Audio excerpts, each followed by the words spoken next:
Hey YouTube, Kirazwick here, bringing you all an update to my Silent Swordsman Yu-Gi-Oh! Deck profile for July 2023. It's been a few years since my last update to the Silent Swordsman deck, and I've done a Silent Magician deck recently, so I figured it was only fair that we update the Silent Swordsman deck as well, being one of Yugi's main go-to boss monsters. This card has a pretty good amount of support, but it would be really awesome if we got some reprints for the actual Silent Swordsman and Silent Sword / spell card for the deck to see more play for fun Yu-Gi-Oh!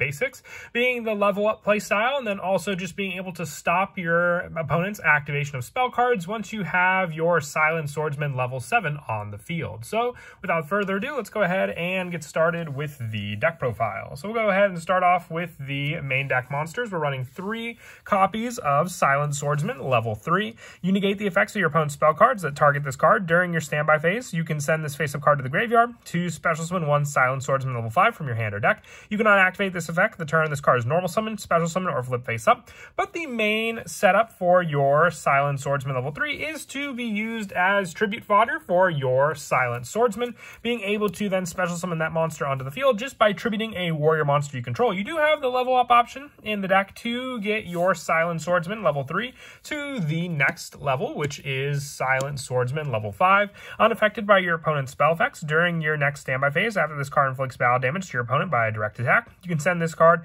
face up to the graveyard to special summon 1 level Silent Swordsman level 7 from your hand or deck. So all it has to do is inflict battle damage to your opponent by a direct attack. So swinging into your opponent with the battle damage that this card meant to do means that you can then go into your next level monster for the deck, which is Silent Swordsman level 7. We're running 2 copies of this card in the deck. You only really need the 2 because you have the special summon to get off of Silent Swordsman level 5. You can also summon this card off of our next monster, which is Silent Swordsman, via its own effect. Again, it cannot be normal summoned or set. It must be special summoned by Silent Swordsman level 5 and cannot be special summoned by other ways. Negate all spell effects on the field. So shutting down your opponent for their spell cards is a big play in and of itself. You negate all spell effects on the field, but our main go-to spell to use for powering up our monster is Silent Sword Slash. And with this card, its activation effect cannot be negated, so you can still use this card while you have Silent Swordsman level 7 on the field, making it more of a power boost on the field when you use that quick play spell. For our main go-to boss monster for the deck, aside from Silent Swordsman level 7, we're also running 3 copies of Silent Swordsman. It cannot be normal summoned or set. It must be special summoned from your hand by tributing 1 warrior-type monster, and cannot be special summoned by other ways. Once per turn during the standby phase, this card gains 500 attack, and once per turn during either player's turn, when a spell card is activated, you can negate the activation. And if this card is destroyed by battle, or if it's sent by its owner's control, destroyed by an opponent's card effect, you can special summon 1 Silent Swordsman monster from your hand or deck, except for Silent Swordsman, ignoring its summoning condition. So your main target is obviously your Silent Swordsman level 7, but let's say you already have both of the cards in your hand for the play. You can summon it from the hand or get another summon of Silent Swordsman level 5 or any of the other Silent Swordsman level monsters that we run instead, but the main one you want to go for is Silent Swordsman level 7, because you'll have a bigger monster on the field that's much more difficult for your opponent to get over, and another spell negator on the field also. For added backup support for our Silent Swordsman monsters, we're also running 3 copies of Silent Paladin. With this card, when it's normal summon, you can add 1 Silent Swordsman level 3 or Silent Magician level 4 from your deck to your hand. During either player's turn, when a spell card is activated that targets exactly 1 monster you control and no other cards, you can negate the activation. This effect can only be used once while this card is face up on the field, and if this card is destroyed by battle, or if it's in its owner's control, destroyed by an opponent's card effect, you can target 1 light level monster in your graveyard and add it back to your hand. So being able to recycle the Silent Swordsman monsters as well. Once again, thanks to this card, but it's also just an easy searcher for our Silent Swordsman level 3, needing that 1 warrior monster to summon out to tribute to summon out our Silent Swordsman onto the field also. And we also run 3 copies of Goblinberg, just more of a field presence card to run in the deck. When it's normal summon, you can special summon 1 level 4 lower monster from your hand, and then afterwards change this card to defense. So with this card, you have just more of a buildup of monsters in the field, just being able to summon out your Silent Swordsman thanks to this card, and then have your tribute play, whether you just go for the tribute of your Goblinberg to then summon out your Silent Swordsman. You can leave the play for your Silent Swordsman level 3 to be on the field to use the follow-in standby phase to then go into your Silent Swordsman level 5. And then for the rest of the monsters for the main deck, just 3 copies of Ash Blossom and Joyous Spring. For this card just being your hand trap of choice to stop any of your opponent's own searches. Since we do lock out spells for a good part of the deck, we can at least have a hand trap to use to stop any searches our opponent may try to use, while being able to just to negate the effects of all spell effects on the field while we have our Silent Swordsman level 7. Moving on now to the spells, I run 3 copies of Silent Sword Slash. It's a quick play spell. You target one Silent Swordsman monster you control. That monster you control gains 1500 attack and defense, and if it does until the end of this turn, it's unaffected by your opponent's card effects. This card's activation and effect cannot be negated, and you can banish this card from your graveyard to add one Silent Swordsman monster from your deck to your hand. So while in turn also being a great search power for Silent Swordsman, this card also cannot be negated thanks to cards like Silent Swordsman level 7, which this card just negates all spell effects on the field. So since this card can't be negated, you can still activate it, meaning you can boost up your Silent Swordsman level 7 up to 4300 attack, and it's a permanent gain as well, making it that much more difficult for your opponent to get over your Silent Swordsman level 7 to begin with, aside from monster effects and trap effects. I also run the 3 copies of Level Up, just a quicker way to go into your boss monster of choice, especially with your Silent Swordsman level 3. You can just activate your Level Up, getting out your level 5 monster, and then with this you have the quicker play, because then all you have to do is inflict direct damage to your opponent with Silent Swordsman level 5, and then you can level up into Silent Swordsman level 7 thanks to those cards.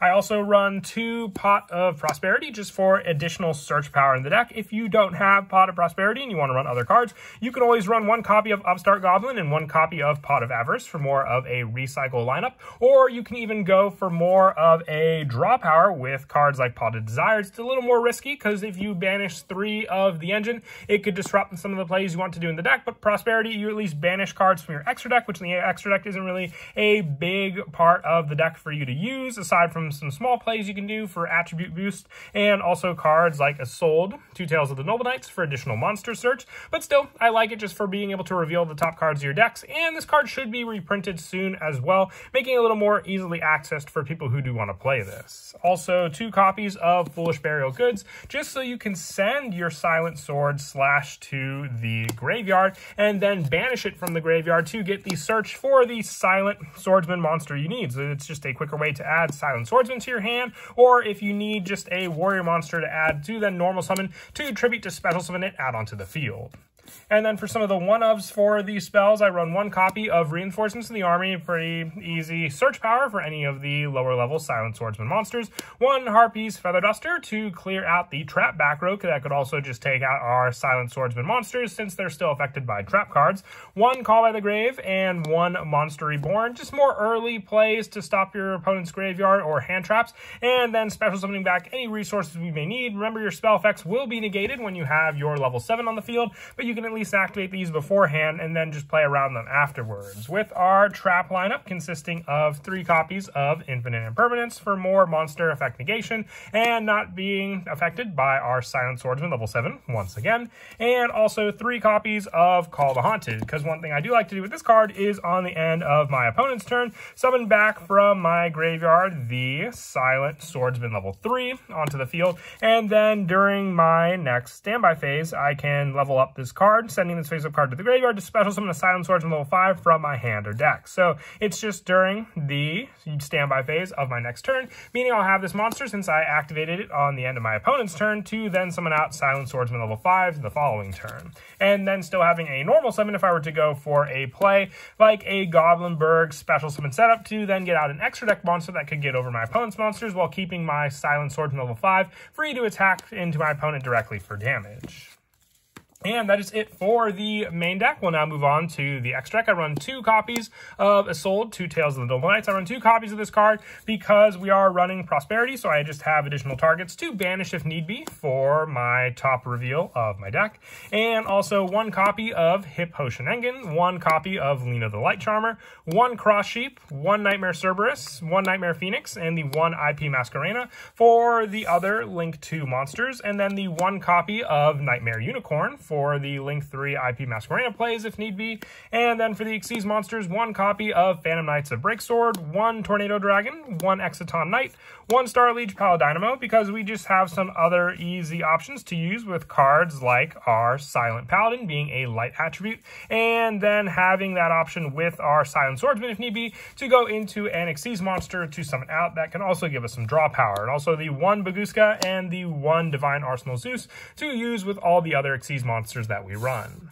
And then as for some of the go-to plays in the deck, like I said, the main focus is just the Silent Swordsman setup. So if you just get your warrior monster, whether it be your Goblinberg or your Silent Magician, Silent Swordsman level 3, you have your tribute right then and there. You can even go for the Goblinberg summon to get out your Silent Swordsman onto the field, and then you have your tribute of choice to use as well. Getting out your Silent Swordsman with that 1 additional tribute, you have a spell negate against your opponent thanks to this card, the additional Silent Swordsman level 3 monster to use, and if your opponent were to attempt to attack into either one of these monsters, setting up your back row with cards like Silent Sword Slash to have those monsters gain an additional 1500 attack can put Silent Swordsman level 3 at 2500, which can still get over a good amount of cards, and having your Silent Swordsman gain additional attack makes it even better for your opponent to most likely attempt to attack into this one, knowing that you'll have another monster to get out. They may go for the other Silent Swordsman level 3, so it all depends on you. And then having your other level up options